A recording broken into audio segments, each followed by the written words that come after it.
This is Rowena Dooley asking Sol citizens to report for duty.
Rowena Dooley asking Sol citizens to report for duty.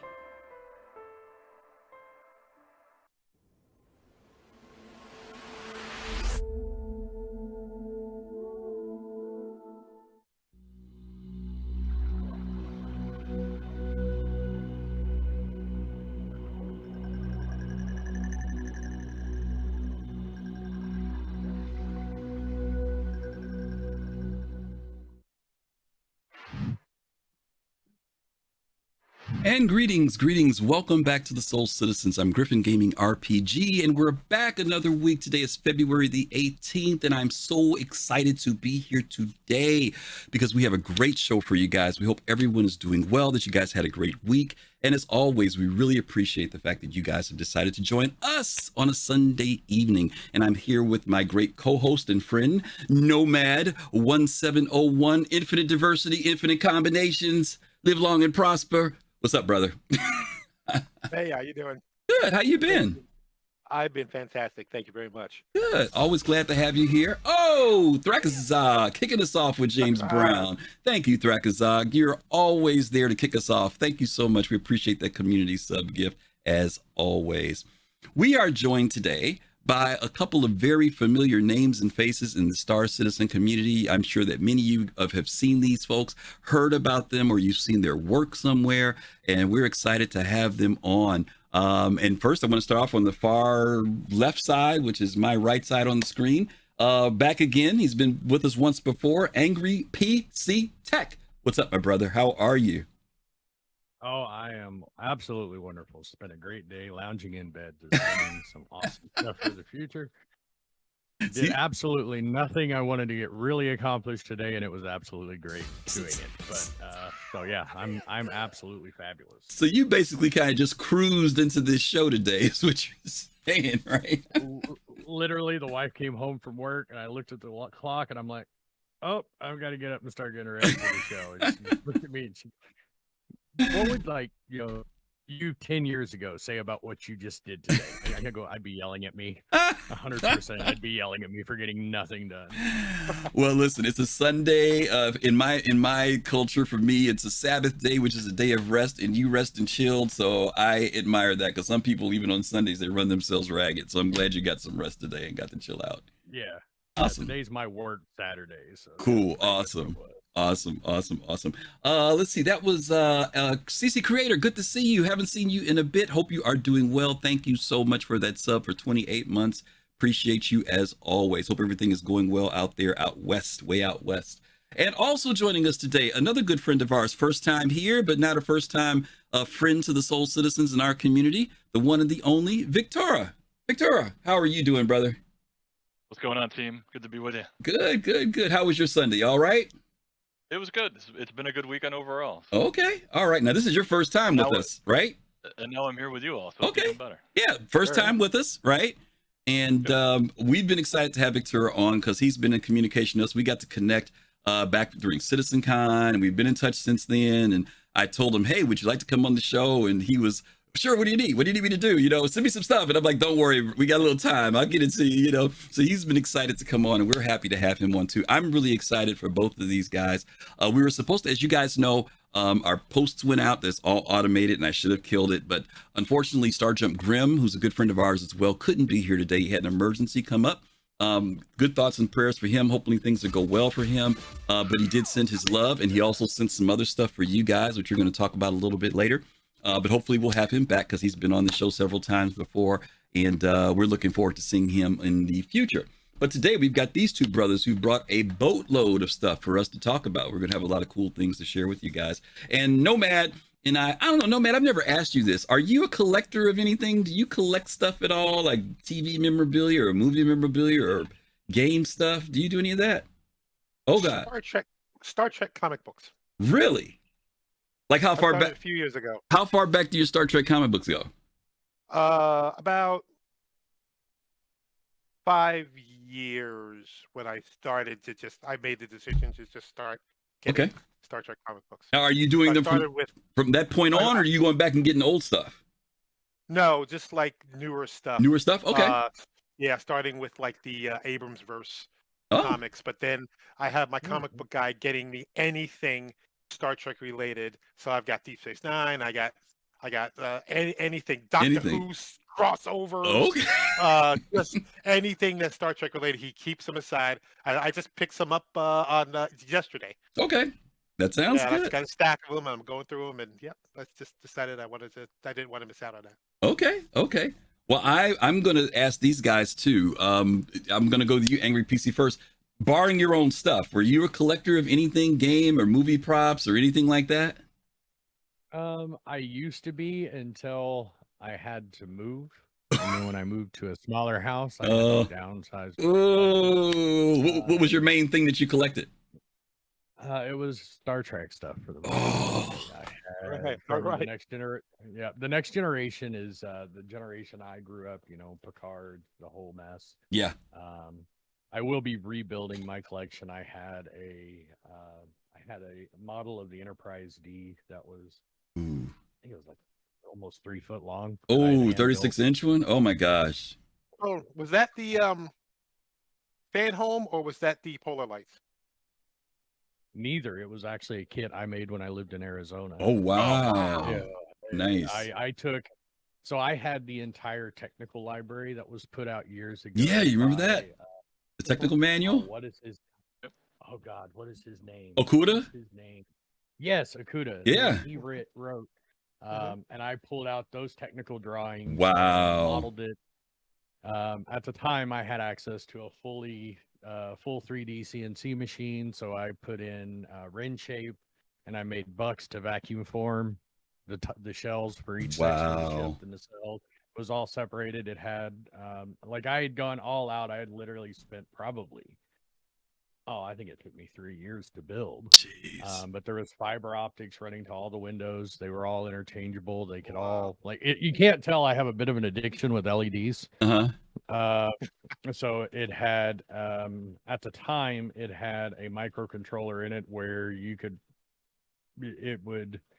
run it through different modes. Red alert, you could turn lights on and off. You could even program it to where it would look like people were in the ship doing things, like lights would flick on and off randomly, like they were leaving their habitation. Oh, nice. The bridge lights would come on. At certain times of the day. It had a real-time clock module on it, so it could keep track of the time of the day when you would plug it up. Oh my God, you went all out. Holy smoke. Oh, that's incredible. And I almost cried when I got rid of it, but the guy that wanted it offered me a very handsome sum of money, so I cried and smiled and ran all the way to the bank. That's pretty cool. That's pretty cool. Because it was 100% made to scale, like it could have been a movie scale grade. Nice. It probably would have exceeded the one. Like I've seen the one when it was in Vegas that they used for filming, and the quality was, not to toot my own horn, it was above that level of quality. Yeah, that's pretty cool. Wow. I admit I'm a Star Trek nut. I have bought prop phasers and communicators, and I've always wanted to buy an Enterprise, but man, the price tag when I see them just makes me shiver. And the other thing is, if I'm going to spend that level of money, I want to be able to put it somewhere. The one thing I do, though, that is a prized item, I actually have, I can't think of the guy's name. It was Rick Sternbach. I have a signed lithograph that was signed by Patrick Stewart, Rick Sternbach, and I forget this artist's name who drew it. Remember the picture that was in Picard's ready room of the Enterprise? I have the full scale of that that's framed out. When I bought it, it was worth like, I think I paid like $600 for it. And the last time I looked a few years ago, it was up to $5,000. I have never hung it. I have never hung it. It is still put away. It's so crazy. But I was a nut when I was going to conventions and everything and just buying all types of stuff. But like you said, after a certain point, it's like, what do you do with this stuff? I wish I had a great display place. Anyway, enough of that. Victura, what about you? Let's go to you. Were you ever a collector? Did you ever into movies or props or games or anything like that? I don't know what sci-fi nerd of any universe. If you didn't want the alien's pulse rifle up on your wall, if you didn't want the Merida from Starship Troopers up on the wall, if you didn't want a replica of Han Solo's blaster or even a Blade Runner pistol, I don't know. Yeah. Okay. So you were into it. You definitely. Oh, yeah. Okay. All right. Fair enough. Okay. Well, let's jump into this, guys. And the reason why we're talking about this is, as you guys know, today's show is called Making It Real. And the idea is these gentlemen and other people in our community actually take the time to find elements of items that are in the Star Citizen universe and translate them into the real world. And when you see the work that they do and the commitment that they have to do it, whether it's just to do it on the side for themselves or whether it's because they're creating things for other people in the community, it's just amazing because it takes a lot of work to do this. And a lot of times we'll see it and we don't really realize how much time and effort it takes to make these things happen. And it's kind of funny because things like items like this now, back in the day, if we go back, props for movies and things like that in general, back in the day, once they were used once, they were discarded. They were thrown away. I know even with me, with games, when I was coming up, if I bought a game and it had some type of real tangible like cloth map in it or something like that, once I played the game, I put it on, I didn't think about like, what would this map from Ultima 1, you know what I mean, Victura, be worth now if I had this thing in perfect condition? Who was thinking that, right? And now, we see that companies, when they're putting out games, they're putting in collector's items, whether it's just most recently Starfield, they put in a full-blown working watch with them. I remember when I bought Battlefield 1, there was a big maquette statuette that was like 16 inches tall. Same thing when I bought Elder Scrolls Online. I got this beautiful carved dragon thing, right? Oblivion back in the day, not only did you get the map with the game, if you bought it early enough on, you got that the coin. Yep. Yeah, the Imperial Septum. The Imperial Septum. Yep, absolutely. I forgot about that. You're right. What was the thing that they gave you with Fallout? What's it called? The buddy. What's it called? The the something boy. Yeah, the Pit Boy. The Pit Boy. Yeah, the Pit Boy. Right. Thank you, Sir Togi. Yeah, I mean, hey. Real quick to answer Askar's question. I tried to show you something, but it wasn't coming through on camera. Oh, you mentioned the alien pulse rifle. Yeah, I do collect something else, but it's very limited because not a lot comes out. I do collect Nerf guns. Oh, really? And I have the alien one pulse rifle Nerf gun right here. Yeah, and I have the Star Trek Voyager laser rifle Nerf gun. The laser rifle. Well, you're going to be really interested. And other various Nerf guns. Well, you're going to be interested at the end of the show when we do our Black History piece. There's something there that I think you'll appreciate in relation to that. Okay. So yeah, I mean, it's interesting to think that these things that people would have thought as toys or little gimmicks that they would have put in have now become very popular. And now it's almost like, it's like you kind of like, how many streamers do you see? They've got these racks behind them with all these items behind them and stuff, right? Helmets and, like you mentioned, Victura, pistols from different movies and stuff. So now we're at this place now where we're not just having to rely on the publisher or the company to produce something, but now regular gamers have the ability to reproduce and produce items that are reflective of these games. And, my question is going to be like, in the future, will these things actually start to, and maybe I'd love to hear these guys' opinions on this, whether or not there will be actually some value. I mean, beyond just my personal liking, like I just happen to like this game and he happened to make this and it's cool because they're producing maybe things that maybe these companies aren't. Maybe these companies aren't making something, but here's someone who does produce it. And to have a tangible item that people can hold, that they can keep, that they can collect, I'm really curious to see whether the market will be, based upon how, like, for example, Angry, you mentioned about putting together that enterprise. Now we know that they do that, but let's say that they weren't making Romulan ships. Would at some point this working Romulan ship actually be, and they do make Romulan ships, but will at some point his thing actually have some type of market value because someone took the time and effort to make something that maybe that game manufacturer or that movie producer production company decided not to make. So we're gonna explore a little bit of that, but we do know that these things have become very popular, and we call them collectibles now, right? Some people used to call them memorabilia, movie props, but now they have become something that people really find value in. So let's go back to, I'm going to go to Victura first this time because I hit Angry PC first last time. Victura, talk a little bit about you, background. What made you start to decide to say that you would produce this? Was it just a lark? You did one and all of a sudden you decided, or were you kind of thinking this is something I would really like to do? Well, I mean, I was an art kid.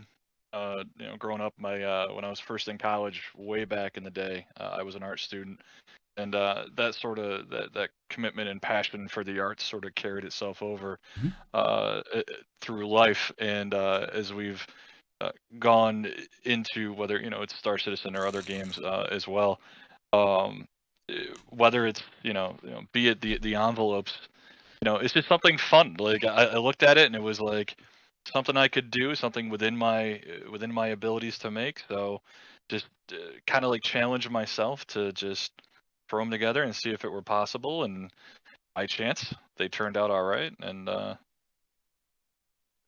to share and fun to.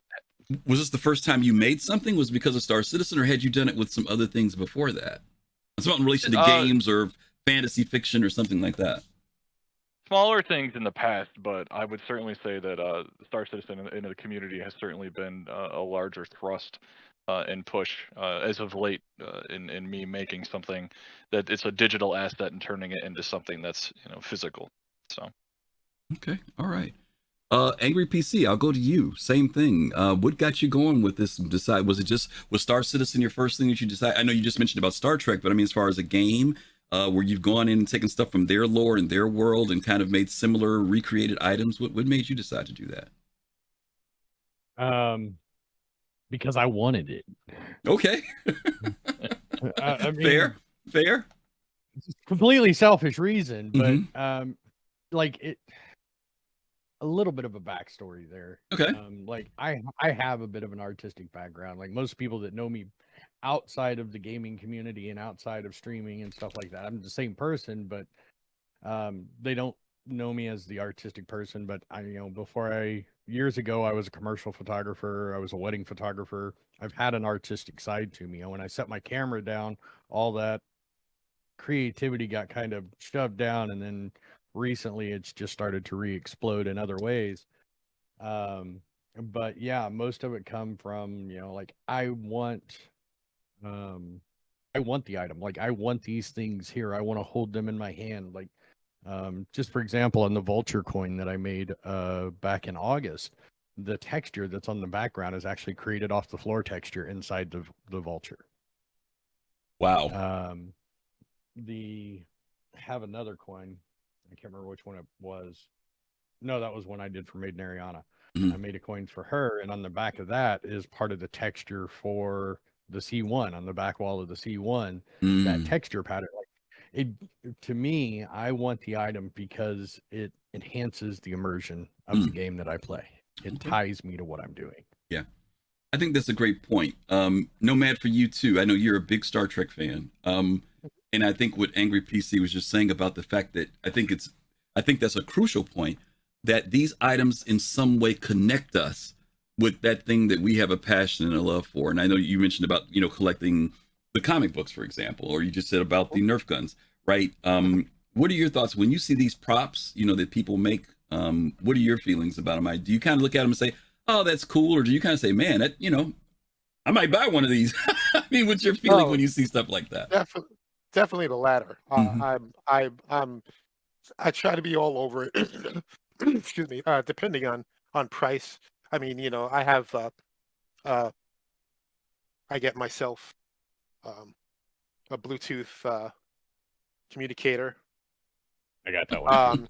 I have the this is the One Company one, and I have the phaser, which is absolutely phenomenal. I worked at McDonald's when I was a kid, and one of the managers, Dan Hardy, he had one of the original handmade phasers that was made from a camera strobe light. It was like handmade. It was not produced. This is back in the late 70s, early 80s. He had this, and I was obsessed with it. And he let us hold it for a minute, And now I can go to the Wand Company and buy something that rivals it and does more functions. I actually, I have two communicators, but I have the one phaser out there, actually sitting over here. And so yeah, when I see stuff like that, I try to be all over it, but it depends on money. Yeah, absolutely. I just can't. I can't help it. Absolutely. Okay, well, listen, let's jump into this and take a look at some of the great work that these guys have done. We're going to kind of alternate between these because I don't want to put all the heat on one guy at a particular time. So let's go ahead and change up here. And we're going to start out with AngryPCTech first. We're going to take a look at his first item. One of the things, Angry, that you are known for are challenge coins. That was, I think, the first time I saw some of your work. And maybe you can talk a little bit about, because, a lot of times people see these coins, but they don't really realize. And I think what's really been cool is you've been doing a lot of streams where you're actually making the coin in real time on the stream, right? And then people kind of get an idea of what it really takes to make these. Give us some background about, what got you into doing these, what it takes to make them, time, resources, whatever you want to share. Well, I mean, so most of the coins that you see me, like, I don't hand engrave anything. I have the patience for it, but my ADD will not allow it. So I had to speed the process up. I use a fiber optic laser. It's called a scanning galvo laser. And basically, I lay out the coin design how I see it, and I use grayscale depth mapping to create most of the patterns to turn like our 3D ships, like the Pioneer coin, the Vulture coin, to take those ships and make it to where I can assist the laser in putting that item in a 3D form on the coin. My biggest challenge is, getting the depth, the layering right to make the object on the coin itself tell the story that I want to tell. And I've got to do it in a 1.5 inch circle. And that's all the space I have to try and convey an emotional response to the person that holds that coin when they hold it in their hand. So that's the very high level version of what I do. A typical coin like the Ghost Corporation coin that you have there on screen. That coin takes me about 45 minutes to produce one coin. The design side of it, I'll probably mess up about 15 blanks before I get the design where I want it. Wow.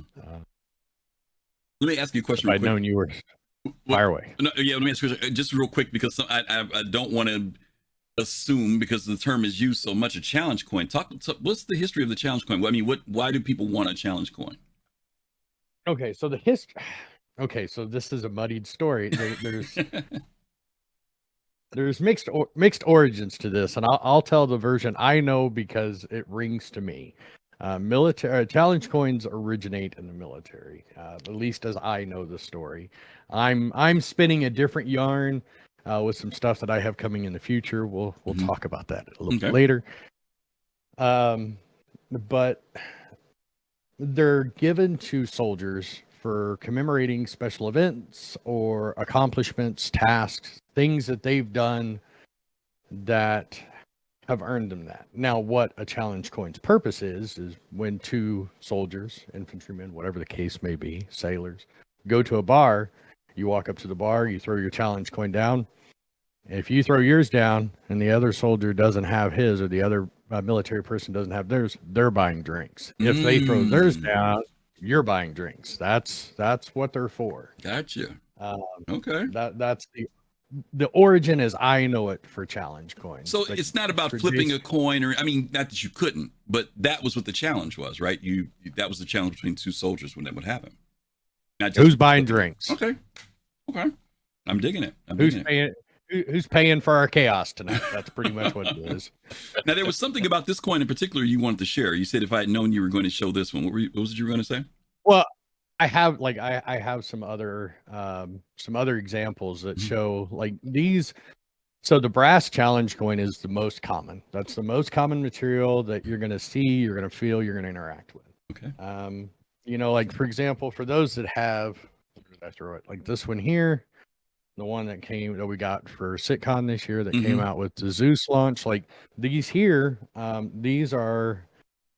I haven't cut this one in half because it's kind of sacrilege, but at the same time, the part of me wants to know what's in it. These are spun cast using most likely zinc or Britannium's metal. It's a low melting point metal, and then they're plated or cast, colored, and painted in. That's how most of these are made. That's the difference between the mass manufactured coins where they're pumping out thousands, and the difference in these. Like this coin right here, that coin that you have on screen there, the Ghost Corporation challenge coin, weighs about 15 grams more than this coin, which is bigger than that coin.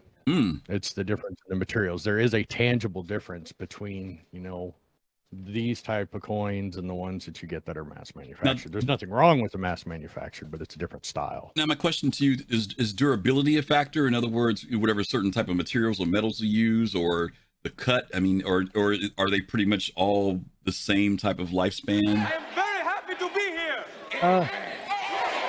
It's really going to vary. A brass coin is going to carry a different patina than a 24 karat gold plated coin. You know, I haven't really shown this one publicly, but I have this one here, and I'll hold it up the best I can. This one here is a metal called niobium. This is one I just completed. It's a rare earth element. It's used predominantly in aerospace, and like Large Hadron Collider uses this for its superconductor cores for its magnets. It's a very expensive metal. It's got about the same price per troy ounce as silver, but it opens up creative capabilities for like color. And it's, if you wear the patina off of that, just shoot me a message and I'll replace it, because I will tell you, I have turned sheets of sandpaper into a polished disc trying to sand those things down to get a polish on them. It's like working with titanium. It's next to them. Like it takes a special process to put a polish on them. Okay. All right. Very interesting. Okay. And by the way, you talked about man hours, how much time it takes roughly to do these coins. You said, for example, this one on the screen takes about 45 minutes. Let's say you're doing one of the coins that like has the multiple colors, you know, something kind of middle ground. Is the time factor still the same, 45 minutes, or does it change because of that? Oh God, no. No. So like if I don't have one here for me, and I don't know if you have a picture of it, like the MSR coin, the Crusader coin. Okay. So that coin has an epoxy inlay on the back of it.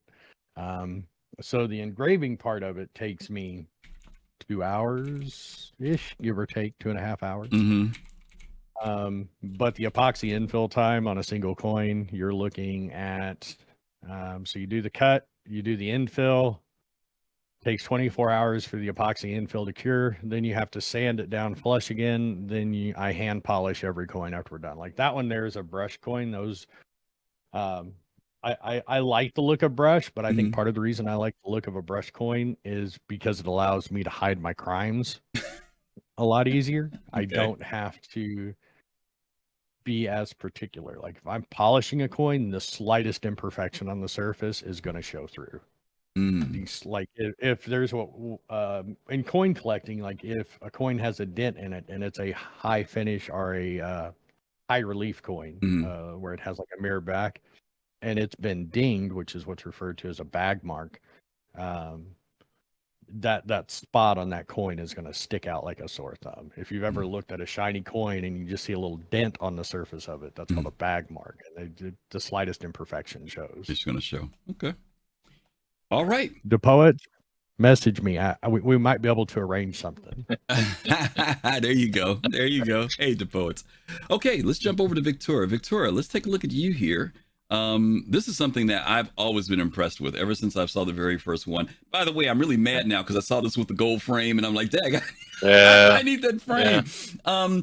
Let's talk to people about a little bit about what this is. This is your gold framed Chairman's Club logo. Talk about, process, what materials you're using, and what exactly inspired you to do this one. Yeah, so these are just on 12 by 12 acrylic, canvas boards. So, not too big, not too small. This one in particular, same size as this one. This was the very first one that I had done when I first started doing these. And this one in particular, I had found what I thought was the perfect frame that had, you can kind of see it, but it's got even a gold mat to it on the inside, on that lining. And I put that in a box and sent that to LA to Chris Roberts' attention back in 2020. So I know it was delivered, but I don't know if he ever got it per se or what the story was in the end. But when we were out in LA at the VIP party, I made sure that I put another one that was on canvas instead of just the board in his hand to make sure that he got one. Nice. But I've found that they're small, they're just a little keepsake, and it started out as kind of like a giveaway prize during some of the gatherings that we would do during some of the tournaments and competitions. And then as I was going to Bar Citizens, whether it was in Ohio, New Jersey, New York, when I do the Syracuse Bar Citizens, or out in LA, shout out to Pants Warrior who helped me get a whole bunch out there through the mail. But we were actually able to give some of those away on the quad when we were all out there, if you remember. Yep. But just something small, just something that people, again, much like props or other memorabilia, they can put them up on their bookshelf. They can hang them on their wall. They can just, they can look at them and they know what they are, and it can, again, draw that connection and just, put a smile on somebody's face. And again, just as an artist, knowing that I have that power to do that is just really, it makes me feel good to, both create and share, because I think that art should be accessible. Yeah. And the other part is I've given so many of these away, and like I've sent some to you guys. I know that they're in the UK, they're in Ireland, they're in Germany, they're in Denmark. They're all the way out from the East Coast to the West Coast. I mean, just I could just throw them in the mail and I can make somebody's day. Or if I do a giveaway. They do. So. They're awesome. They really, really are. And not only that, they make people who aren't Chairman's Club people they feel like they're in Chairman's Club. So that's another side of the coin. A little bit closer, just a little bit closer. There you go. There you go. Let me give some shout outs here. Surrounded by all these craftsmen and artists. I know. That's great stuff, right? Let me give a shout out to Citizen Shenanigans. Thank you for the resub. Salty Dog, thank you for following as well. And Citizen Kilroy, thank you also for that resub. We truly appreciate you all. Okay, let me jump back to Angry PC. Let's talk a little bit about this one. Yet. Something that people are usually excited about, and that's something that opens bottles, particularly beer bottles. But let's talk about this one here, the Bar Citizen bottle opener. What inspired you to go here with this one? What kind of fitting? It was one of those where, the Star Citizen community, we come together, we want to talk, we want to hang out, and we just need more things that we can collect and have and say that we're part of this community and tie us all together, and we can look at it and remember those memories, because memories are just as much, what's the word I'm looking for? Remembering certain things when you pick up or you see an item that reminds you, or not reminds you, a memory is wrapped around that item. And I wanted to create something that is easy and everyone can carry in their wallet, in their pocket, have on their desk, working on a fridge magnet version, something where they can look at it and remember the good things, no matter how dark the times are. And I'm not saying this in general, but no matter what's going on in your life, we all need something to sometimes bring back the light. It's not necessarily it wasn't created out of that reason, but we just needed something to remember that there's people out there around us that care. And that's kind of where it came from, is I wanted something that we could spread out quickly, easily, something that we can always have there. That's very cool. If that makes sense. Yeah, it does. No, that's very cool. That's very cool. And I mean, you're right. The social dynamic is there. I know when we were at our last Bar Citizen here in Chicago, I ended up talking. I'm sorry, I don't remember the gentleman's name. He's a really sweet guy, but he was an original OG golden ticket backer. And he whipped out his, which you don't see that often, Star Citizen black card. I mean, like one of the original black cards, you know? And I was like, oh, this is so cool, you know? And I've been to other things where people have, you know, brought out not only products that were made by CIG, but stuff that they have made themselves. And, you know, the fact that people sit and, first of all, take the time to do this stuff. And I think something you said earlier, there you go.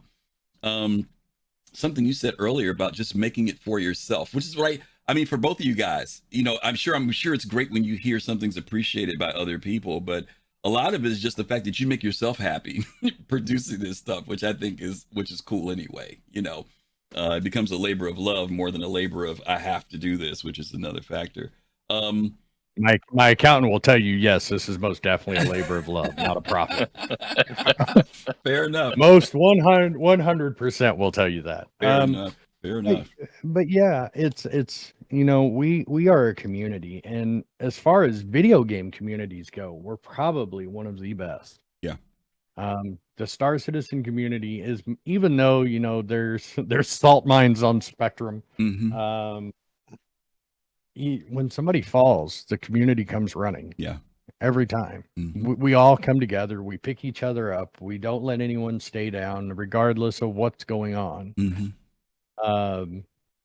It's one of those things that we're always there for one another, even, you know, in the good times and in the bad. Absolutely. And having those physical items that tie us together, because, you know, somebody may go to Bar Citizen and get one of these bottle openers, and it may spark a memory 10 years from now that doesn't have anything necessarily to do with that Bar Citizen, but it will remind them of the friend that they used to play Star Citizen with years ago that's no longer with us. And that one time they were mining on Daymar and the guy disappeared through a planet, or bounced through 3 rocks, or got stuck in the elevator shaft of the Carrack. Right. Whatever the case may be. Right. And that's all I make stuff for, is I want, if any item that I've made someone holds in their hands and it gives them that warm feeling, that happy feeling, and it makes their day a little bit better and brighter, that's all I care about. All right, cool.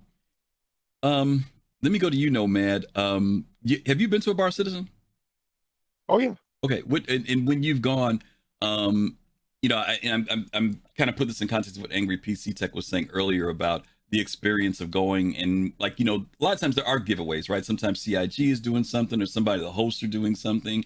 I mean, do you look forward to seeing that possibility, like something that's a giveaway or raffle that you would want to take home? Is, you know, I went to the so-and-so Bar Citizen. Are you kind of, or do you just kind of like stand back in the back against the wall and not get involved? It's a little of both. You know, I usually don't know if there's going to be any giveaways or anything like that. Sometimes there's a table of just some simple stuff you can pick up. Yeah. We used to have some here in DFW where a guy hosted at his apartment complex, and at that time they had a lot more stuff out there, like old tickets from past shows and whatnot. So I have a couple of them lying around. But lately ours are just simple, just get together, eat and drink And hang out. Okay. But yeah, it's just really just kind of a hangout. But yeah, if there's some little tchotchke, I actually, my work lanyard is a Star Citizen. Lanyard from one of the cons or something. Got to look amongst all the other things that he has. Yes. I have. I know that pain. I know that pain. I know. My desk is where covered is in it? brass. I'm like, where did I put that coin? Finding change in my house is a nightmare. Oh, it's out. It's out in the living room. But yeah, it's a. Oh, here it is, right.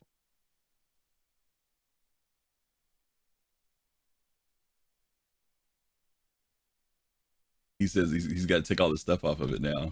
I have this embarrassingly short cable, and every time I move, it disconnects. It unplugs from the thing. So I have this. Okay. This, yeah, with this thing on the thing. Yeah. Yeah, and this is a Star Citizen. Yeah. Lanyard. I remember those. So I got that from a War Citizen. Very cool. Very cool. Yeah. Victura, let's go to you. Let's talk about. And I want to ask you a question here. I was totally blown away when I saw these. I saw at first when you had the individual ones, and I'm like, oh my god, he's got a whole freaking collection of these things. First of all, I thought these were very cool, and maybe you can talk a little bit about this in relation to CIG. Are there legality issues when you make this stuff? I mean, you could say I'm making it for myself, but is there a thing that basically, CIG is like, hey, you can't sell these, or you got to get a license, or, I mean, has it gone to that level for you, or has it just pretty much been like, I just make these and give them away, events and stuff like that? So one thing with my artwork, and this, I guess, can be an open disclaimer for anyone everywhere that might have one. I don't sell anything that I make. I usually just give them away, or I'll trade them for something if I've made extras of something. In particular with the red envelopes there, talking about the social and community connection.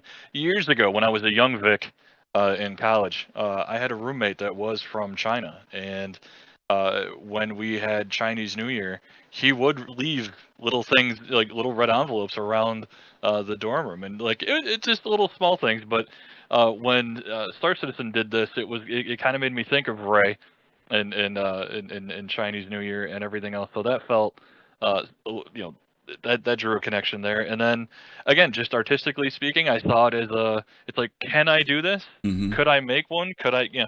So I did one, and then one turned into more, and then turned into all of them. And little did you know CIG was going to do this every year. I'm still waiting on my 20. Angry tried to put in an order for 20 or 35 of them, which talking about hours to throw them together, they do take some time. But one thing that I found that's really interesting was Lewis Thompson, who is the senior digital prop artist for CIG. I always see this every year as like a digital artistic tennis that he and I get to play. He gets to make them in game, and then I get to try and make them in real life. Right. And ideally, what I want to do is I need to do another Year of the Dog one, and I actually want to put it in the mail and get it out to him. That way, he's got one for him, himself. But can you talk about how this is produced? Like, what is it made of, or anything like that? It's very thin canvas paper, and I have just gone through and just sketched out, through freehand, what you see, and then I'll go back in with red acrylic paint and black acrylic paint, and then because I usually work heavy, so I usually load the brush up pretty good.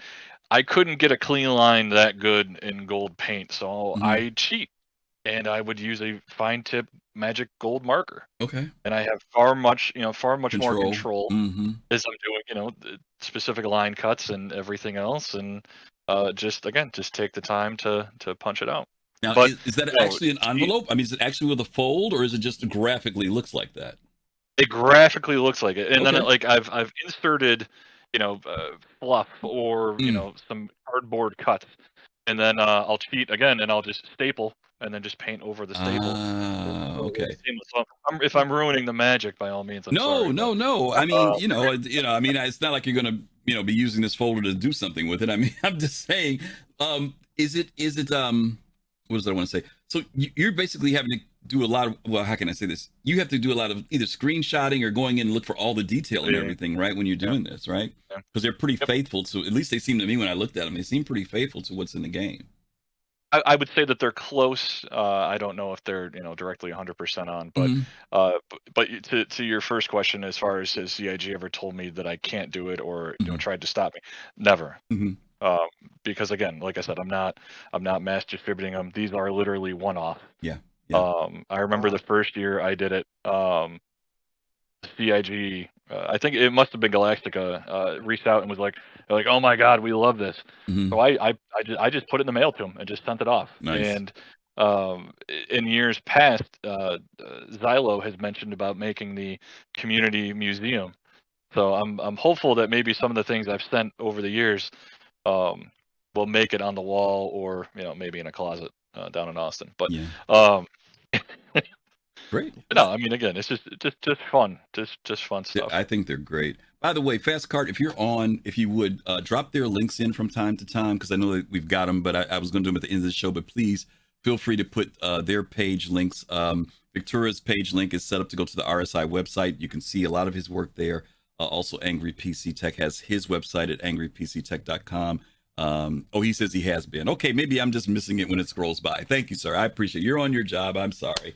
Fast Cart's like, I gotta move off. Yeah. I was gonna say before we move off the Red Festival stuff, I would just say Gungshi Fat Chai. All those okay. All right. And I want to throw a quick disclaimer. I don't sell my coins either. I give them away on stream. Yes. And to Patreon backers and stuff like that. I don't sell currently. Soon, maybe TM. Mm-hmm. But yeah, everything I make, I give away to the community on streams, or I send to the community museum, or just random people that ask. If I have extras, I'll send them out, because I only make 30 or 40 of each coin, and then I stop making it because I want to move on to the next coin. Yeah. You just kind of went where my question was to ask you, because I was going to say you kind of have a mixed thing that you produce. You produce some things that do reflect CIG assets, and then there's some things that you produce that are just offshoots, but they're nothing to do with CIG. And one of them, for example, is this card we're looking at. There is a balance in that, right? There are some things that you can sell if you're producing them, but then there are some definite things that you have to, you can't do without licensing, right? Yeah, and that's not a card. That's actually a wallet. A wallet. That's the wallet. I'm sorry. The card's later. That's right. That's the wallet. Yeah. Tell people a little bit about the wallet. Tell them what exactly what that is, because they may not be able to tell. So basically it's an RFID wallet. It's the perfect place. I saw someone said earlier on, they keep losing their Star Citizen cards. It's a perfect place to, keep them nice and safe, and you always know where they are. But I make them for, like, if you're an org leader, or you want your org to be able to have their own org ID cards, which I don't have here currently. I use the same process to make the wallets. Oh, Victura, I think, has one. But you can customize them. Like, if you don't want this on there, shoot me a message. You can go to my website, shoot me a message, hit me up on Discord, AngryPCT. Yeah, there's the one I did for Victoria's org. Mm-hmm. That's a titanium card.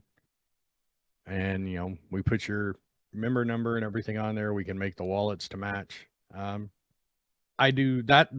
That's how I make this hobby pay for itself. Is, the one-off wallets, like you saw Ghost Corporation's challenge coins. The challenge coins I did for them, we offered them for sale on the website.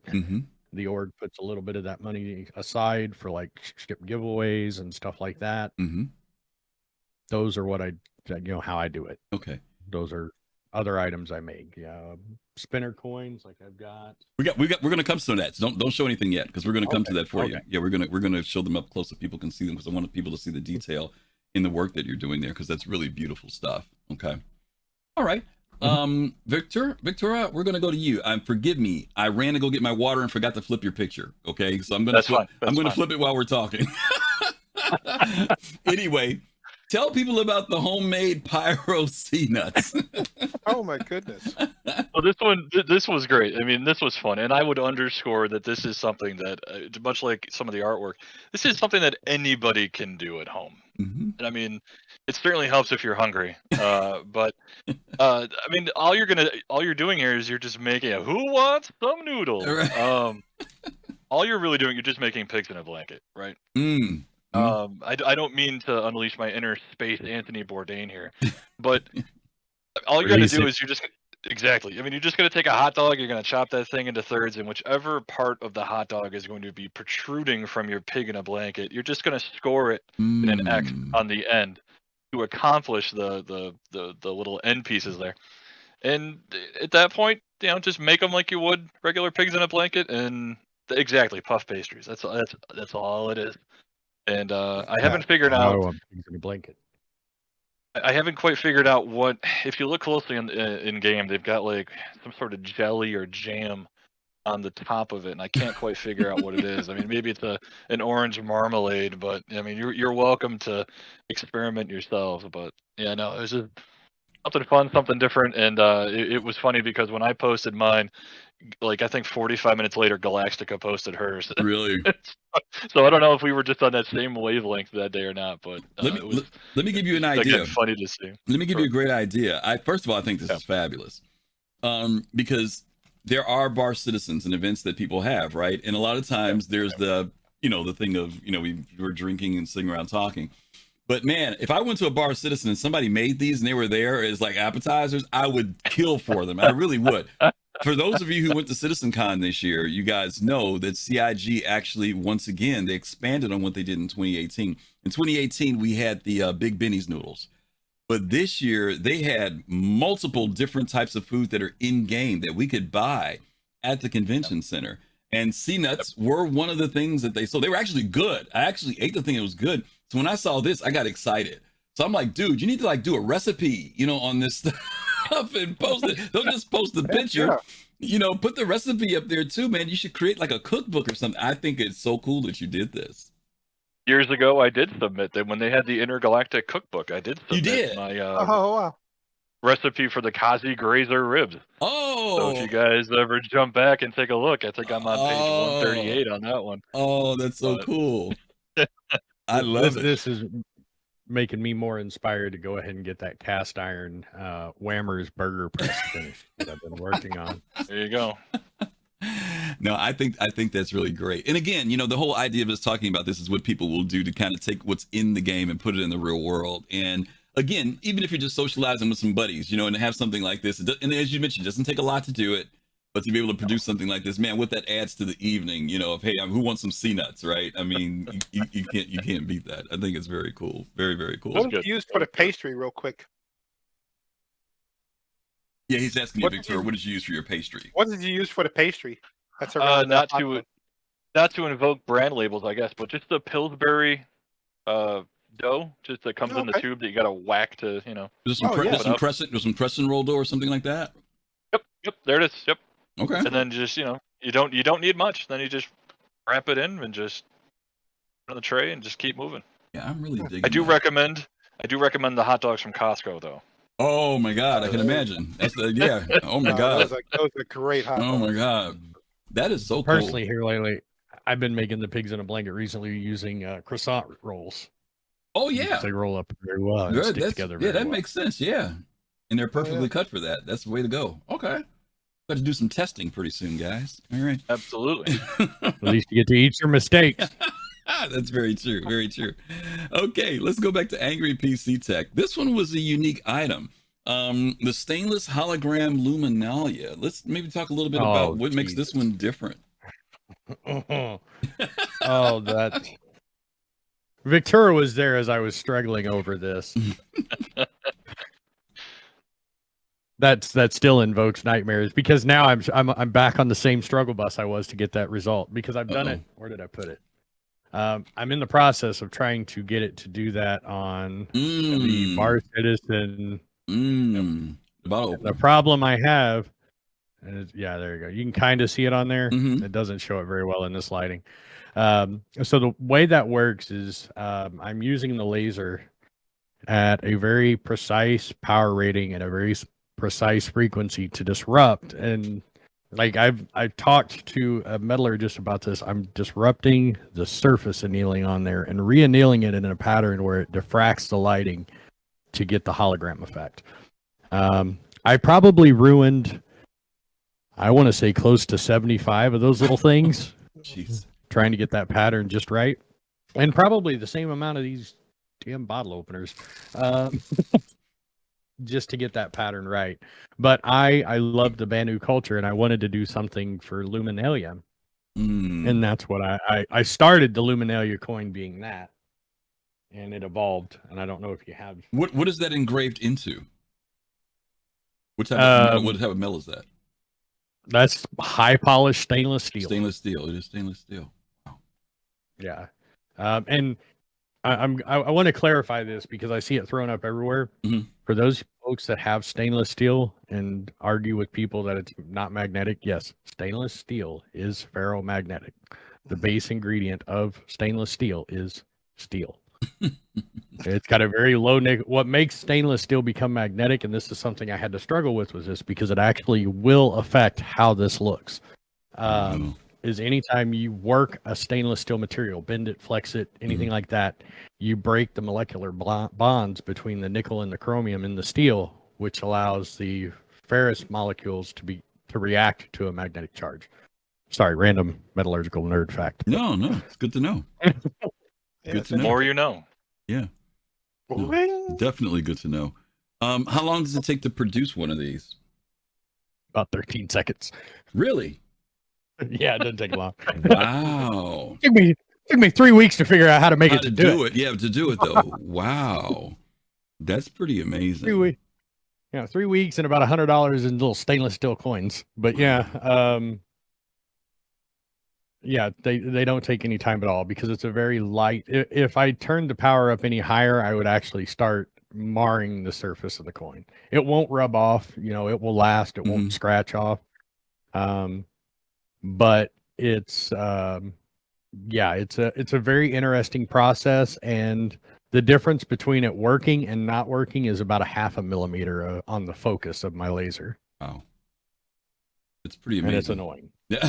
Very annoying. But it's beautiful. I mean, when I saw it, I was like, wow, this is really, and I'm sorry guys, you're looking at a smaller version, but if you go to the website, take a look at it. I mean, it's really pretty. And obviously you recognize it as soon as you see it. You recognize the value. Absolutely gorgeous. Yeah, it's very, very cool That's stuff. absolutely. Now, a quick question. Sure. Is the light, like one side was green and one side was yellow? If you tilted it, was that change, or is that's just how it happens to happen? How it happens to look in at that angle? Like it's a true hologram effect. Oh, okay. Yeah, you did say that before. That is just yeah, and it was like Victura and I was talking as I was working on this because I'd be sitting there working on it, and I'd get half of it right and the other half would be wrong because there's a thing when you're dealing with any kind of CNC process, everything has to be what's called trammed, where the laser has to be completely parallel to the laser bed. Otherwise, you're going to get an uneven pattern. And just that little bit of a deflection was causing it to only do half the coin, or I'd have to adjust the focus to try and bring the focus all the way across the coin, or adjust the frequencies. It's just because I'm adjusting power, speed across the workpiece, so laser output power, how many millimeters a second the galvo is scanning across the surface area, the frequency in kilohertz, from 10 kilohertz all the way up to 4 megahertz is the pulse rate of the laser, and then the pulse width, which is from 2 nanoseconds all the way up to 700 nanoseconds. I'm controlling those 4 variables in a very precise dance with a particular metal to get the desired result that I want. That's just incredible. Whew, it's amazing. And the fact that you can do all this out of your home is kind of mind-blowing. Mind-blowing to me. Yeah, we're not going to talk about how many air filters I go through in a month. Wow. All right. Victura. Yes, sir. This one, I want to talk to you about this later because I need some of these. Okay, I've got a small group called the Snobs, and one of the things we're supposed to have are monocles. Okay, so I need to talk to you later on. But anyway, let's talk about your Chairman's Club monocle. Yeah, let's talk about it. So this was, to me, we were fast approaching CitizenCon, and we had locked in and secured our VIP tickets, and I was trying to think of what was one more thing we could do at the party to help show off our snootery, as it were. So I took this as a 24-hour challenge build that I gave myself. And again, this is something that you guys can do at home. You're going to need some gold acrylic paint. You're going to need an empty challenge coin case, either side of it, depending on the size of your eye socket, because you're going to need to be able to fit it in there. You're going to need a black magic marker. You're going to need a gold magic. Yeah, I mean, it could be easy as one of those. And then you're gonna need some Mardi Gras beads. That's what I figured. That's what that was. When I saw it, I said, I don't want to know what you did to get them, Victor. I'm not asking. I'm not asking. Hey, you know, no, Matt, he's standing in the street and they're just throwing them off the balcony to him. You know, he's just catching them out there for free. I mean, I can tell you, I didn't, because I was only making a handful of them. I had to buy $5 worth of Mardi Gras beads, and let me tell you, that's a lot of Mardi Gras. Oh beads. yeah. So, but yeah, then you'll need a quarter to overlay on the plastic, and then once you've done your gold paint ring around the outer edge, just drop the quarter on the center, and then just trace it out. And yeah, I mean, as you can see, I think I made about 8 of them for LA, and I think I gave one to Buster, a bunch for my team, and then it was funny because the funny story at the VIP party was one of the CIG guys that was walking around. He saw all of us standing around with our drinks and everything, you know, just hanging out our eyes, and the guy was like, he's like, do you mind if I try? And I was like, yeah, sure. So I took it out, gave it to him. He put it in his thing. He was like, do you mind if you take a picture with it? And I was like, okay. So I took out my phone, took out his phone, took a picture, gave him back his phone. And he was like, very good. And then he just walked away. Still wearing it, and it was like, well then, okay, that's fine. I mean, again, they're just supposed to be fun. And then towards the end of the night, there was a guy that was walking around, and he actually had the hat. Yeah. And it was like done to the game where it had like the gold brim and it had the accents on the piece. And I walked over to him and I was like, I'm leaving. If you're staying, I'm like, you need this. Oh. And he just, I made his night. Like, it was just, that's so at that point, he was a whole new citizen at that point. I bet he was. That topped off the weekend for him. There was, I don't know if you remember, there was a story, this was years ago. Someone actually produced one of these, but they made it like really accurately real. Yeah.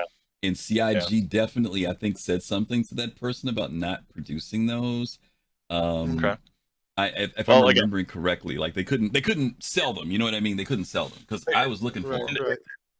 And again, like I don't make these to sell them. I made these early. Yeah, no, you gave them away. Again, which is great. He's watching. If CIG's watching, they got a problem with anything I'm doing. They know how to find me and let me know. Yeah. They don't have to issue a formal cease and desist. Yeah, absolutely. No, but I thought they were beautiful when I saw them, especially when you had the layout here in the picture. I said, this is really cool. I'm sorry I didn't get to see them at SitCon, though. I wish I could have seen them in there. But now they know the story behind them, I think it's pretty cool. It's pretty cool. We'll dig up some pictures. Okay. Yeah, we'll have to talk later. You don't want toast on you don't want to be on Toast's bad side. No, absolutely not. Absolutely not. Okay, let's go back. Angry PC. I don't know why that picture's so funky. That shouldn't be that hazy. But let's talk about this one here because this is what you were sharing earlier. Yeah, so metal org cards, kind of touched on those a little bit earlier. That's a titanium org card. Again, using the same process, a similar process to what I did on that Luminalia coin. I'm using the laser to anneal the surface of the titanium and create the gold, silver, and blue colors that you're seeing there. The QR code, that actually leads to one of my Vice Admiral's community, or his UEE profile page. So, I have a process down where, like, again, if you're in an org and you want an org card, or you want your org members to be able to buy an org ID card, reach out to me. We can create a pattern.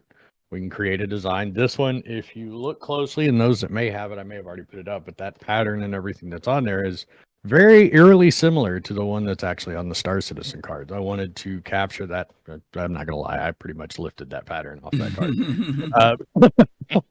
card.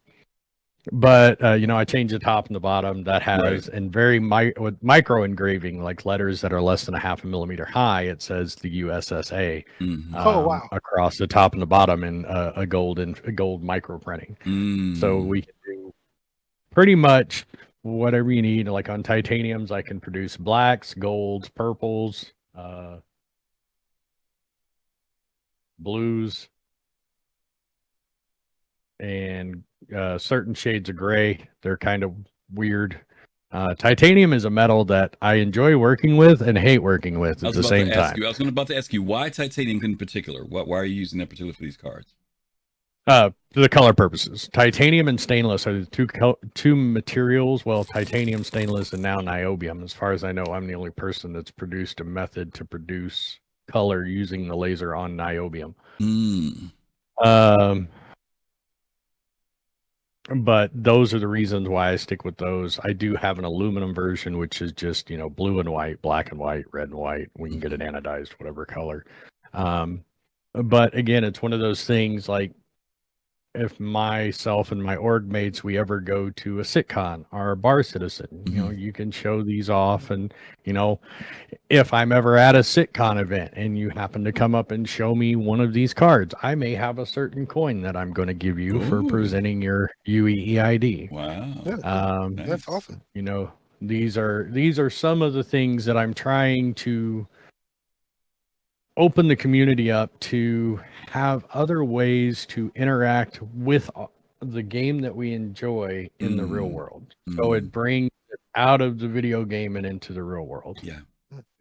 One of the things I like that both of you guys are doing, whether consciously or subconsciously, is that you're doing this with the community in mind.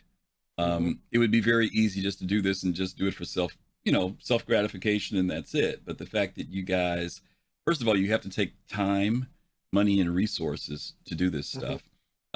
Secondly, we all know that there's no great financial benefit to doing it other than maybe seeing the benefit of seeing the smiles on people's faces and the thank yous and the appreciation and stuff. But I do wonder if the actions you're doing now could someday cascade in a way that maybe even you don't see. These items that you're doing can, inspire other people to create things as well. And there's this almost silent network that takes place within the community. We've got people like Mighty Heidi, who's doing the helmets, right? Starjump Grim, who we talked about today, he's doing posters and stuff in relation to their fleets and ships, right? Imagine if this continues to grow.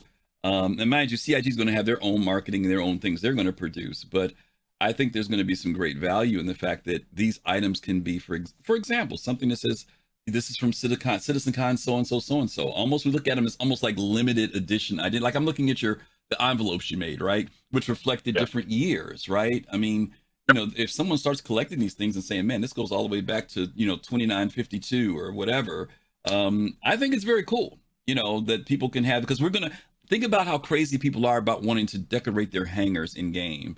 But what happens now when you can do the same thing, in your house, in your game room and stuff, not just the Star Wars stuff on the shelf, but I've got your coins back there, or I've got your envelopes back there. I think it's cool stuff. Yeah. Yeah. Well, I got to ask really you, Griff. Greatly appreciated. You guys are incredible. Because every time I hear AngryPCTech say niobium, it just sounds expensive. It sounds like vibranium. I was thinking the same thing. It's like vibranium. I was thinking the same thing. Drop it on your foot. You'll see. You'll say other words.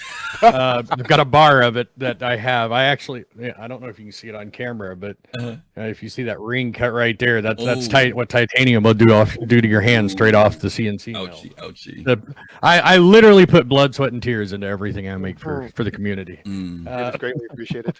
And I would absolutely echo. I mean, if there are other people out there that think that they have an interest or an inclination, or maybe they could make a uniform. Maybe if they're painters, by all means, like, I'd love to see other people jump in. I'm working on a couple pieces right now. I've got a Tears of Fire that I'm working on, which is at least 24 by 48, and then I'm sketching up a javelin that's going to be on a 4 foot by 3 foot panel. So kind of like, and it's going to be moving, kind of like your Enterprise painting that you've got.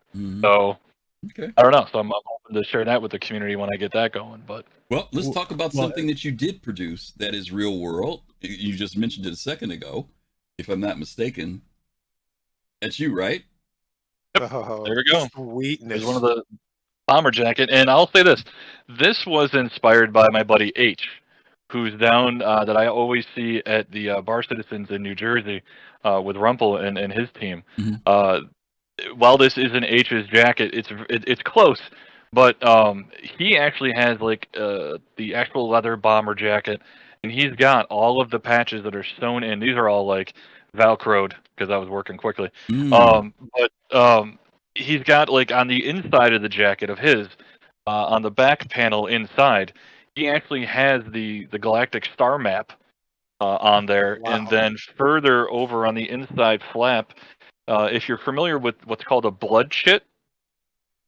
Back during World War II, American fighter pilots that were fighting against Japanese that would fly into or out of China, if they got shot down during their air-to-air combat, if they had to put down, they would have this thing sewn into their jackets that sat there and loosely said, I am an American pilot. I have been shot down. Please take me to the nearest American air base. You will be rewarded. H took the time to work with Chris Harrow and company to design a chit that has both Xeon and Banu.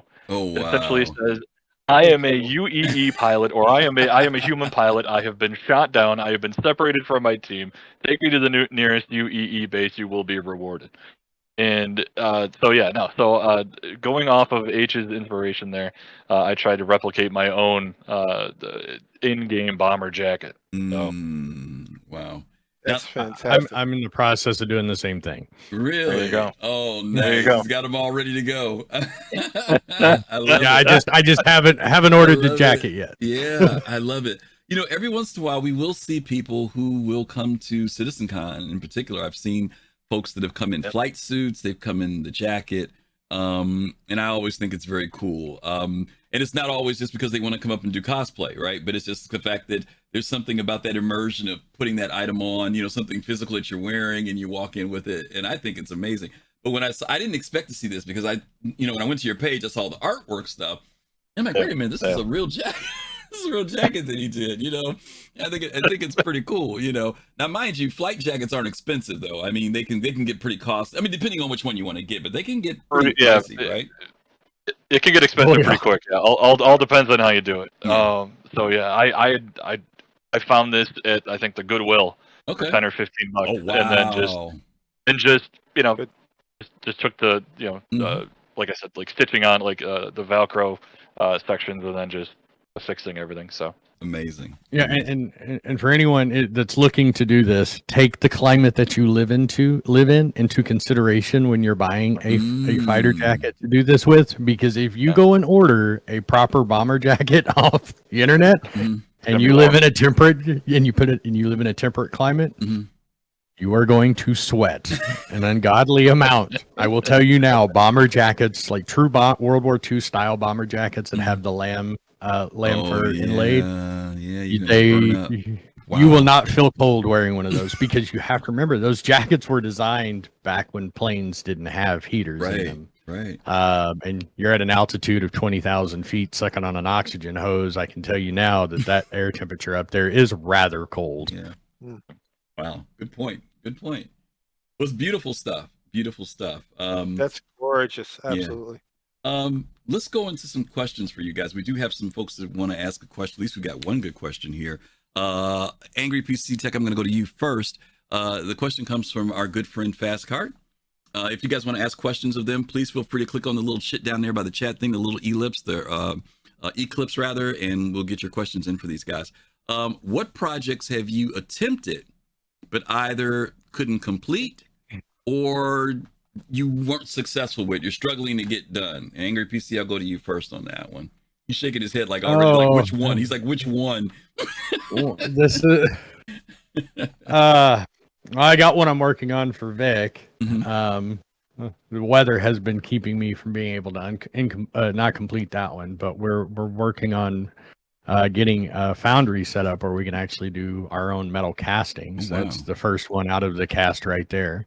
Okay. That's 3mm bronze, silicon bronze and brass casted, coined for Vixorg. The other one that I've started on, and I'm starting to master or I don't want to say master, I'm starting to learn the process, is I want to make a large scale Carrack 3D model, and I want to gold plate it. Ooh. Like true 24 karat gold plating. It has been something like the first time I saw the Carrack is one of the ships in game that I love. And calling back to that whole Star Trek thing I was talking about, in Picard's ready room, he has a model of all the ships he has been a captain of. Right. And they're all 24 karat gold, because in that time period, money is not an object. It's not, some people don't measure wealth in that. They measure their wealth in what they have accomplished in their lives. That's how wealth is measured. And that, I want to reproduce that right above that row of boxes you see right there. I want 24 karat gold, all the ships in my fleet plated on a shelf up there in 24 karat gold. And if I can get the process down, no promises, you get a JRDF kit, I might be able to make it happen. But I can tell you now, I have a little 2-ounce bottle of 24 karat gold plating. I will tell you, it's oh my God, I can't even imagine. Oh my God. Okay. Yeah, let's see. Just as long as Alfred Witter doesn't come to your house and say, "You broke your little ships." Right. Exactly. Like that right there. That's one of the first coins I ever gold. Come on, focus. Get my face out of the shot in there. Yeah. That's the very first 24 karat gold coin that I've done. Wow. And if you don't mind me asking, what is that run for something like that? So that coin, there's about, I want to say probably $3 in gold on it, just in plating. But when I do a plate, it's a full body, thick plate, cobalt hardened, 24 karat gold. It won't rub off. It won't scratch off. You drop it in an ultrasonic cleaner, it'll clean the coin. That's one thing I take, like any coin I make, even though I'm not making them to sell, I'm not making them for production, I want you to feel it in your hand that it's a quality piece. Like you want time. I want time, effort, and energy to have gone into it. I want you to be proud to carry this in your pocket, and when you go to a bar, citizen, you slam it down, and you get your buddy to pay for drinks because he hasn't gotten a coin from me yet. Wow. So yeah, those are two of the things. I have a whole plethora of things that I want to do that are like, they're burning a hole in my brain that I want to do them. The other one is lost wax casting, where I can do a cast. May God have mercy on my wall and the studs in my wall, but I want to do a solid bronze casting of like a carrack or a javelin or a bingle.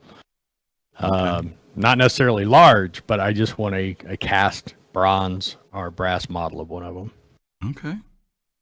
All right, fair enough. Victura, how about you? Same question. Anything that you've either had difficulty completing or you just haven't finished up yet? Any projects in particular? Well, like I was saying before, I've started the Tears of Fire painting. So I've got 2 of those in process. One has paint applied. The other one is still sketched. I think I'm going to do it that way, only so I can reference the other one as I'm applying paint and color to the existing. And then the other one is that 4 foot by 3 foot javelin shot or javelin sketch that I'm working on. That at some point I'll put paint to it, but we're not at that phase yet. I'm trying to do like an hour a day on it. Okay. So it doesn't drive me nuts as I work through it. So I still have hype as I'm going through it, as opposed to just trying to push through and force it. Which like I like any artist may know, you can feel it when you're forcing it, and usually if you're gonna force it, you're gonna screw it up. So I try to recognize that and just pump the brake, and then just be like, all right, there's my hour. I'm done for the day, and I'll be back at it tomorrow. And I mean, if you want me to, I can show you guys if you want. I don't know if you guys would want to see it. It's not complete yet. It's up to you. That's entirely all up to right. you. If you want to do hang on one second. Well, while you're doing that, I'll go back to Angry PC since he's doing that. Okay. My next question for you would be, what is the most unrealistic request? I'm trying to find the right word. And someone has asked you to make, has somebody ever asked you to make something that's like, dude, I can't, I make coins. I can't do that. Is there anything you've ever had that someone asked you to make? Or maybe it was like, I need 1,000 of these, has there been some request that you've gotten that was just kind of beyond what you would want to do? No. Oh, okay. The reason being is if somebody comes at me with something that I'm not familiar with the process on or how to make it or what to do, I will straight up tell them, I don't know how to do exactly what you're wanting to accomplish, but I will find a way. You'll just have to have faith in me. I just need to know. Give you time. How soon do you need it? Because if we're talking about, that's what it all boils down to is I haven't come across anything I haven't been able to accomplish yet. It's just a matter of me of finding the process in which to create the final piece. Now, do you factor that in? And I hate to say it this way. I'm sure there are some things that you produce that you've got it down, you've been through it before, you know how to do it. And then are there times where you actually do have to put in research to accomplish it? And does that become a factor with your order now? It's like, I had to put in 20 man hours, 50 man hours to get this, but here's the product that you asked for. Or does it not become, or do you look at it as that research benefits you now later, so it's not a big deal? It's a 50-50. Okay. Sometimes less, sometimes more. It depends. Like, is this something that I'm interested in doing and producing a lot of, or is this something that I can see myself using in coin design in the near future? If it is, I will absorb a lot of that time because it was research I would have ended up doing anyway. You're still going to, if it's something I'm designing for somebody, there's going to be a little bit of cost involved there. Right. But I'm not going to charge a realistic expectation for that guy as well. Yeah, and that's the main thing is like, I'm straight up with it. Like, I have never done this before. I don't know if it's going to work. I'm willing to give it a shot if you're willing to give me a shot. Here's what I'm going to need to make your first prototype. And then we can work. I can look at you after the first one and go, yeah, we can do this. Or I'll look at you and go, there's not a snowball's chance in Hades that this is going to work the way you're wanting it to work. Gotcha. Okay.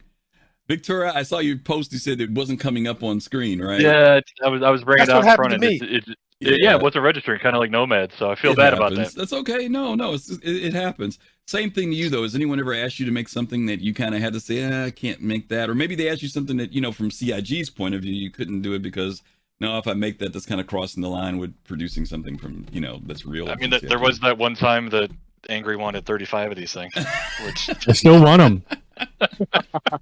And before you send that one off to the guy that draws them in game, let me know so you can I can get one of these to you so you can stick it in there before you seal it up. That way it will drive him bad crap on what's inside of it. That he'll have to open it up if he wants to get to it. Yeah. That's a good collaboration. I like that. There you go. We've got a question from Sartoki for you guys. The question he asks is, he says, I've kind of been wanting to get into 3D printing to make us SC weapons, but I've heard CIG will force takedowns of printing programs from the popular websites for their art assets. Any thoughts on this? I am not a 3D printer, so that is outside my realm on that one. Okay. Well, I dip my toes into that because part of the 3D process I have to use for the creation of my coins. Okay. So here's the thing. We are, and I'm not trying to sound like I'm, hissing 6 feet when I do this. We're blessed enough with a company that is willing to hand us their assets in a 3D form to allow us to use them. They're saying, here they are in the form in which we make them. If you want to do something with them, you must have the skills to do this. If you do this, and you're going to share said assets, here are the rules you have to follow. The problem is when people post those assets up on the 3D sharing sites, they're not following SIG's protocol. You have to follow the rules. Like, for example, when I just showed the chit here, you see that big seal right there? Let me get my face out of the way. Where it says made by the community. It has to be on there. Right. And yeah, models can be very tricky. They're SIG's property. You have to respect their intellectual property. It would be the same as, say, for example, you went out, you took the time to draw this amazing 3D trinket, whatever it is. You invested hours into this design and you posted up on Etsy for you to 3D print. And then someone sees it and they can reproduce it faster than you can. And then they start selling it for cheaper than you can, or they do something with it that you don't approve of. They've stole your intellectual property. Yeah, the commercial that featured the RSI Galaxy, the Doritos.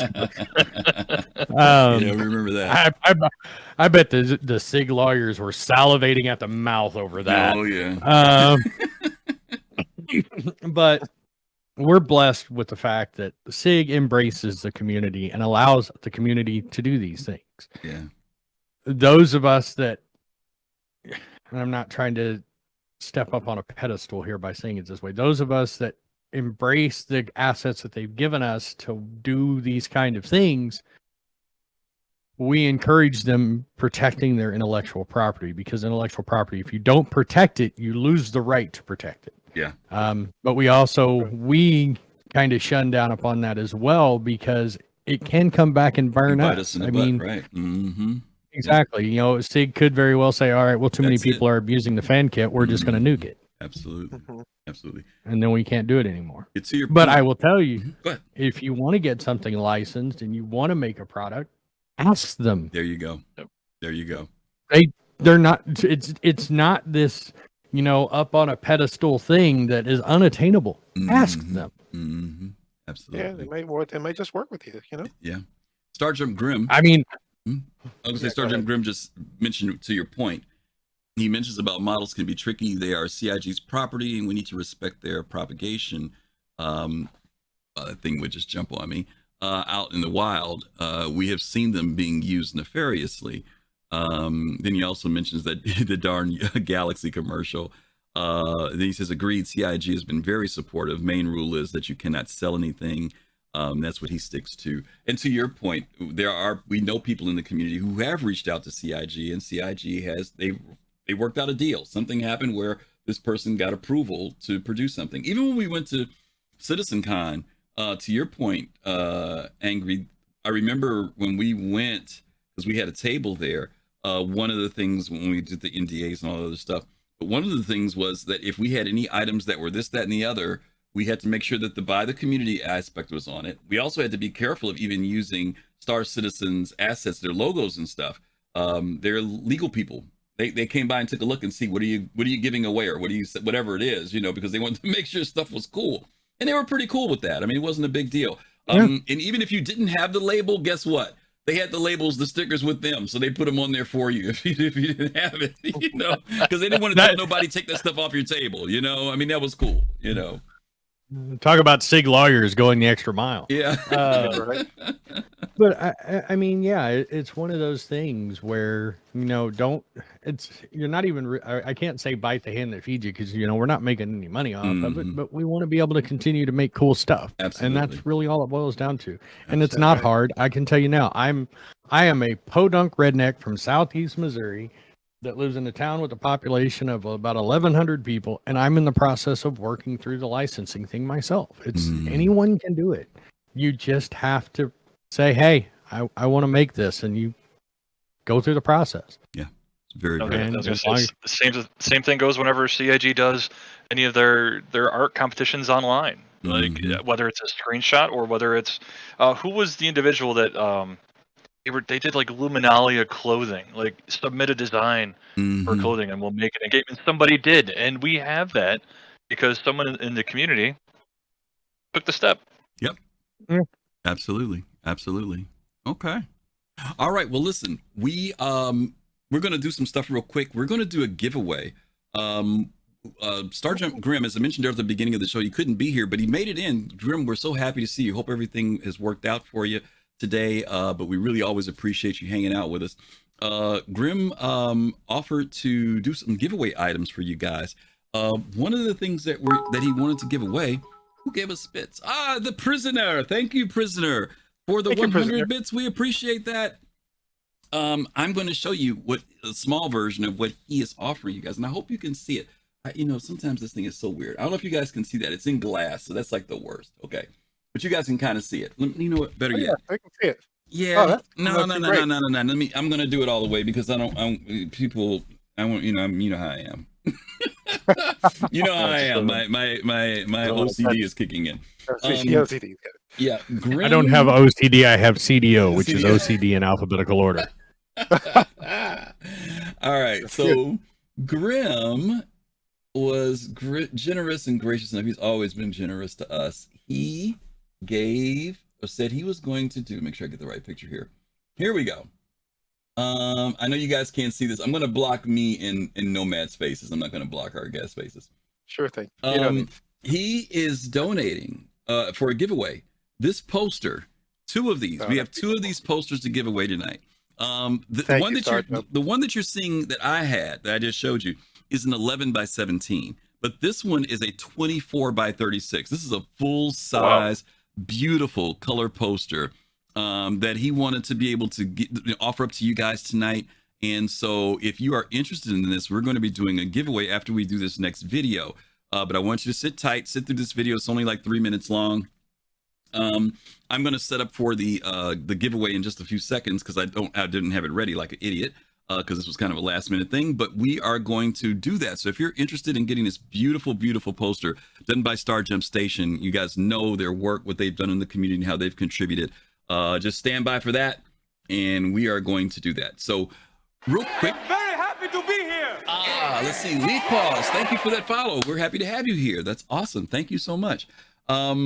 Nomad, earlier you were talking about the Nerf gun, and I said I've got something for you. So I think this will make you smile a little bit, and I'm sure AngryPCTech and Victura are also going to enjoy this. But as you guys know, this is Black History Month, and during the month of February, we always highlight certain different things that African Americans have contributed, particularly here in the United States, but also around the world.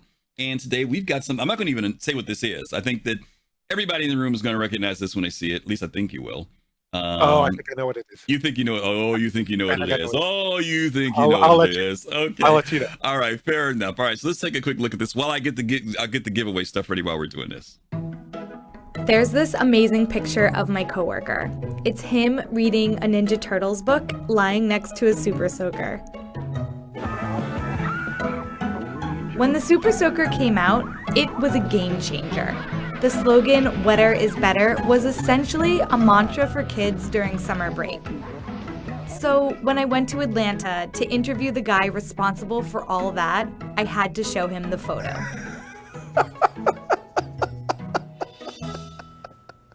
That's funny.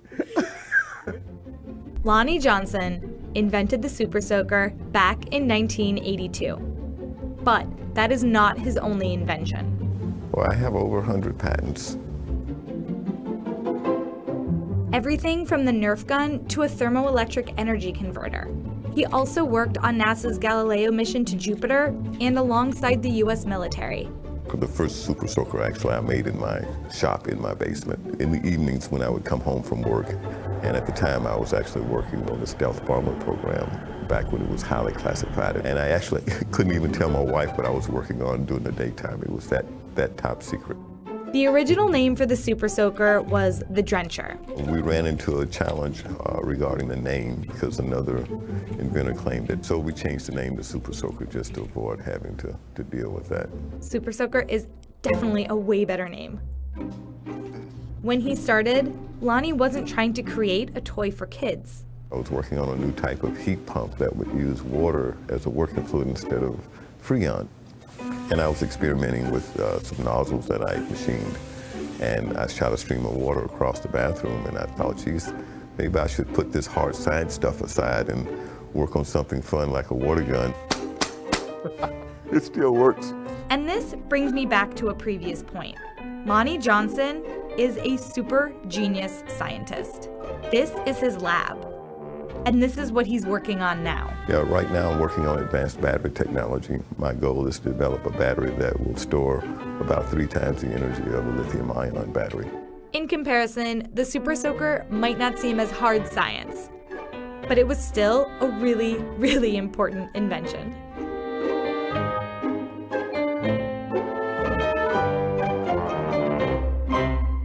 Boom, that's it.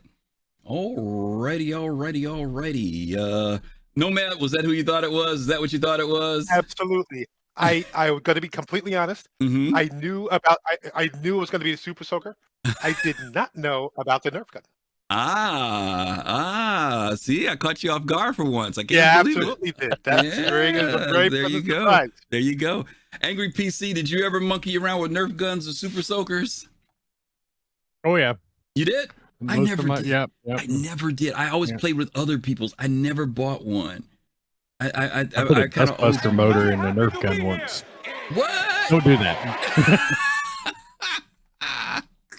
Okay. What about you, So Victura? Did you do either one of them, the Nerf gun or the Super Soakers? I will always remember the lime green bottle and the hot yellow, neon yellow, and running around. Oh my God, that's hilarious. In the summertime, absolutely. Okay. All right. Well, listen, guys, as you guys see in the chat, we got the raffle going for the posters. We're going to give 2 of them away. So if you put in ticket 1, I think it's ticket 1. You should be able to get a ticket for this if you're interested in it. We're going to let this run for about maybe about another minute or so. So it's not going to be a very long raffle because we got to do 2 of them. So definitely, if you're interested in the posters from Star Gem Station, let me put it back on the screen for you guys so you can see what it looks like. Those of you who may have come in late. Brett Lee, thank you so much for the resub. We truly appreciate you. Let's see, where's that? There we go. There's the poster. I'm blocking me and Nomad once again. But these are beautiful posters, and Grim gives these away every once in a while on his stream. You guys be sure to check out folks over at Star Gem Station too, because they are definitely very, very cool folks who contribute to the community a whole lot, as many of you know. As we're doing this, let me go back to AngryPCTech real quick. Tell people a little bit where they can find you. We've been putting the link in, but tell people what they can expect when they come to your website, if you're streaming, let them know something about you. Oh man, I always suck at these. Find me on Twitch, Twitter, Discord, on Twitter it's the AngryPCTech. But on Twitch, AngryPCTech, Discord, AngryPCTech. If you go to AngryPCTech.com, that's my website. I'm actually in the process. It's probably going to have an entirely new look come the morning because I'm going to be staying up late tonight getting the new website online. But yeah, I come on stream. We design like all the coins that I make. I design polling chat as I design it. My Patreons, they vote on the company and the ship from that company that we're making each month. This month it was voted to be Origin, and the ship that the community picked was the 400i. So starting this week, we're going to start designing the Origin 400i coin, which is going to be a technical challenge for me because I'm actually doing a couple of new processes that I've never done before, and I'm sure I'm going to at least electrocute myself once on stream. But we're going to be doing a two-tone on it, so the coin itself will be a brass base with a complete nickel plate on the outside, and then gold plating on top of the 400i and on top of the Origin logo. Oh, wow! And probably the communities. Oh, he's gonna get me on that one if it's Origin. You know me, I know Matt. He's got me already. Yeah. He's got me already. All right. Anything and else? Then yeah, I do have a couple of new things. This is something I've been working on. I'm launching my own line of coins that are separate from SIG assets. That will be available very soon. I kind of sneak previewed one a little bit earlier. It's called our Elemental series. I've talked about them briefly. So this is so starting out, I'm creating the elements that are actually real life elements that we have in the world today, like Presidium here, iron, nickel, steel, stuff that we can mine in game or that will be minables in game. These will be coins that you'll be able to own. We'll be bringing those online very soon. We have our new, I won't hijack the whole thing. We have a new coin series that we're going to be launching called Citizen Coins, which are designed to celebrate the community, not necessarily challenge coins. So challenge coins predominantly speak to the military or combat side of things. I wanted to create a type of coin that embraces everyone, regardless of your background, whether you're combat, whether you're miner, whether you're a bounty hunter, hauler. These are some coin ideas I'm working on, and if you follow me on Twitch, follow me on Twitter, you can be a part of creating these coins designed by the community for the community. Okay. I'm just simply the guy that's, spits them out of his living room in Southeast Missouri and sends them out to everybody. That's amazing. I make them I bring the community's vision. My goal is to bring the community's vision of what they want for their coins to their living room. Okay. So, listen, I'm telling you guys now, if he does that, you better start buying them because they'll be collectibles. They'll be collectibles. I'm telling you. So Absolutely. get in when you can fit in. All right. Let's do the first giveaway now. Then we're going to hear from Victura. Okay. So I'm going to close this out in 3, 2, 1. Boom. There we go. And Nomad, do me a favor. Give me a countdown and we'll punch this out. Okay. Here we go. 5, 4, 3, 2, 1. Boom. Salty Dog, you are the winner of Congrats, a Star Jump Station poster. Congratulations. Salty Dog, we need you to send via email. This needs to be a mailing address where you want this to go. Okay, so you need to make sure you send a mailing address. You can send it to soulcitizens@gmail.com. Soulcitizens with an S at the end at gmail.com. We will make sure that Star Jump Grim gets your information and he will make sure that gets shipped out to you. Okay. So congratulations on that. All righty. Congrats, man. Congrats. Thank you, Chooch. As always, 100 bits. Appreciate you. As always, thank you so much. And Gunslinger, thank you for the follow also. All right. Are we ready for the next one, Nomad? We're going to get Victura up while we reset this one. Let's do it. All right, Victura, it's on you now. Tell folks about where they can find you, where they can dig up stuff, and how they can connect with you. On Twitch, it's going to be simple. It'll be twitch.tv/Victura. I don't necessarily have a solid streaming schedule as of late. Work has kept me pretty busy. But Angry is giving me an idea here. Rather than playing a game and having people comment as you're playing the game, I'm wondering if I should flip the studio around a little bit and when I'm ready, paint, almost be the Bob Ross of SC, as it were. But maybe do a couple sessions where I'm actually working on a piece and everybody can sort of stop by and hang out. But again, more than welcome to stop by and chill. But over on Twitter, it's going to be Victura_gaming. Somebody else had Vic Ross. There it is, Pasta. Pasta just nailed it. That is what I'm calling you from now on when you're hanging out. There on it stream. is. Vic There Ross. it is. But so. Okay, very cool. Let's see. I want to make sure I'm getting this right here. Did this go out right? Okay, there we go. Say ticket. All right, there it is, guys. It's up right now. Don't forget, if you want to get in on the second poster that is going to go out from Star Jump Station, this is the time to jump in on it. We are going to be giving away the second 24 by 36 inch beautiful color poster that we will make sure gets shipped out to you from Star Jump Grim Station. You know what? I'm really debating. Yeah, I know these. 24 by 36 is a nice size. You don't see posters like that very much anymore, and I love that size, which is very, very cool. I wish I could. I'm debating on this one, guys. Okay, can you see that? I don't know if it's in the reflection or not. Again, this one. Okay, I had this one done because I got it made when we went to CitizenCon. This has signatures of all. Well, not all. But a tremendous amount of the CIG people that were at CitizenCon in LA this year. And everybody from Disco Lando to Xylo to a bunch of people on here. I think even, is he on here? Yeah, Todd Pappy's on here. There's a lot of people on here, including some of the Soul Citizens are on here too. I'm thinking about doing this as a giveaway for our anniversary on March 3rd. I'm thinking about it. That's a very nice looking giveaway. Yeah, it's a smaller one. It's 11 by 17, but I think that it would be cool to do as a giveaway since we're going into our 4th year. By the way, guys, in 2 weeks on March 3rd, we're going to be doing our 4th anniversary show, and hopefully you guys will be able to join us for that. I think we've got everybody in who's going to jump in. This is last call. If you want to get in for the poster from Star Jump Station, this is the time to do it. Set Piece Fabricator, I wonder if he's into 3D printing. Thank you for the follow. We appreciate that. All right, Nomad. Now, Nomad, I'm surprised you didn't do your typical Thunderbirds countdown. Oh, you want that? I didn't want to overuse it, but I'll gladly do it. You usually do it. All right, let's go ahead and do it here. All right. He's gonna clear his throat.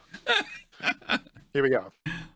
5, 4, 3, 2, 1. Thunderbirds are go, right? That's All it. right. Kedron, if you are out there, give us a shout. Let us know. And congratulations. You are our second winner of a Star Gem Station poster. Let's see. Is Kedron there? Kedron there. It says nice. Awesome. Congratulations. You are our second winner.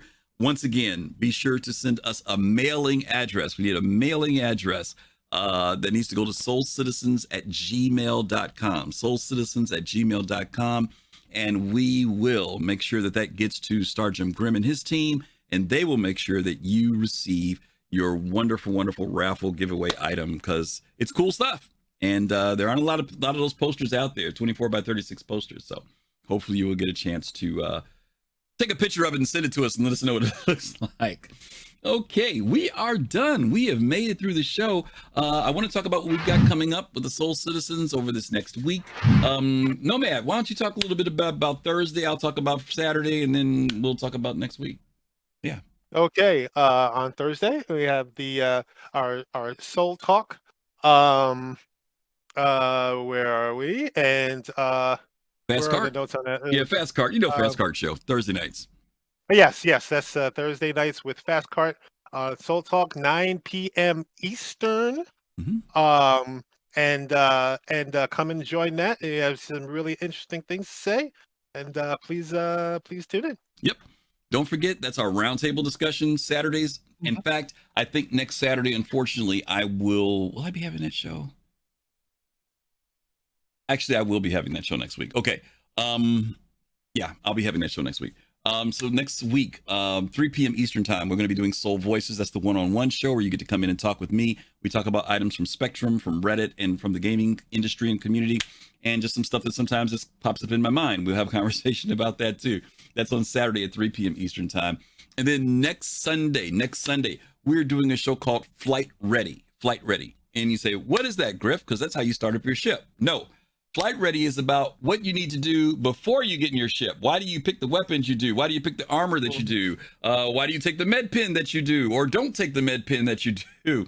We're going to be talking about what it means to be ready, to be able to go in game. One of the things, Victoria, I don't know if you've ever had this before.